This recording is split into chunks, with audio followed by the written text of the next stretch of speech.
Hi everyone, I'm Jennifer Reed, and on March 25th, I want to invite you to Longwood Gardens for a hands-on virtual workshop where we're going to be exploring the forest floor and all of the beautiful textures that go along with it and creating some gorgeous spring wreaths.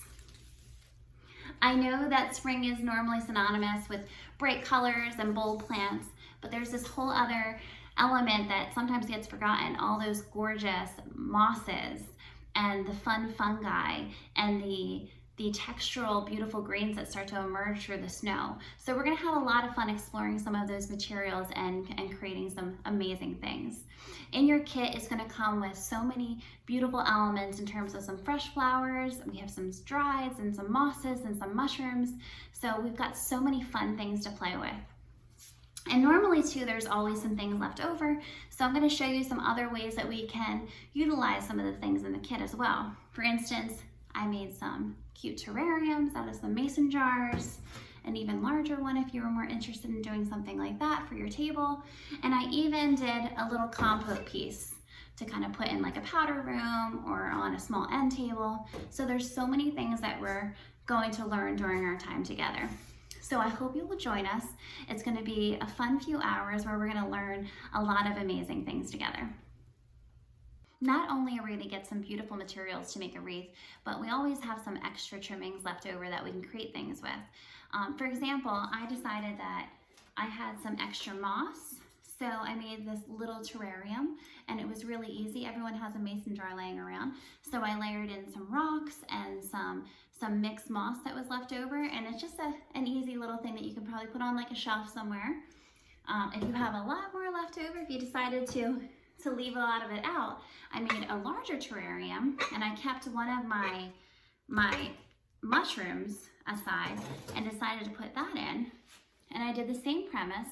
I started off with some rocks, some of the dried mosses. I had some faux succulents that I included in there as well, and I put in some rocks. So this would be like a really nice tablescape.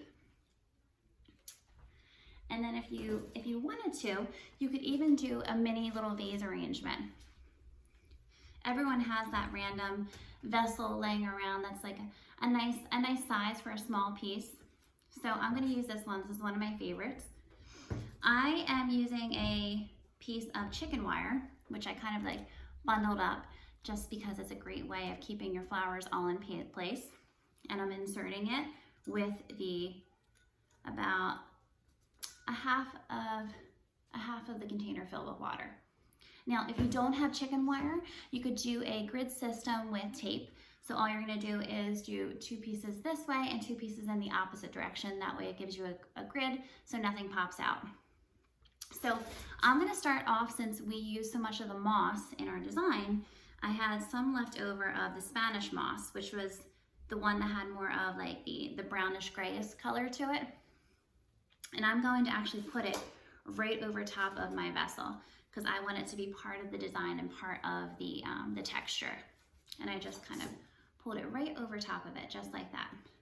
And this is going to help too for our flowers staying in place.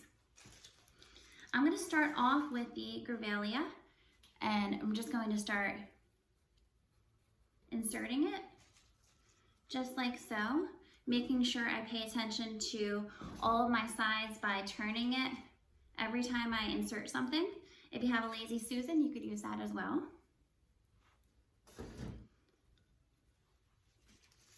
Okay, now the next thing I'm going to put in is my bleached Italian ruscus, and that is the white. Now, if you use it all on your wreath, that's totally fine. You can use another component that we put in. All right, and the same thing was I put it in, I'm turning the piece and bringing it around. So that way we have something around the entire vessel. All right, and then I also reserved some hellebore. Maybe I didn't want to put it in the wreath to dry. I wanted to kind of show it off on my table for a little bit. So we're just going to insert them. I like to insert using a twisting motion so you're not pulling any of the things down. I'm gonna put one, turn it, put another one in, and turn it. I think I have one more. There we go. I like to do things in threes usually. All right. And kind of do like a triangle pattern when you're putting it in. Okay, what do I have left over? I have some more of the grevillea.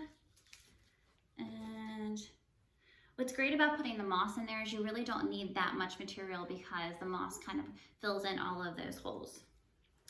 And then the hellebore has these beautiful greenery, if you're lucky to have them on yours, that I'm going to insert too.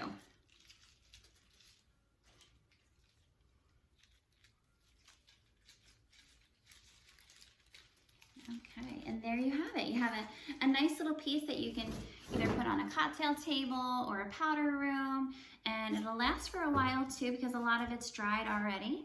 So enjoy your extra little flowers and make something fun with them, and I hope to see you on the 25th.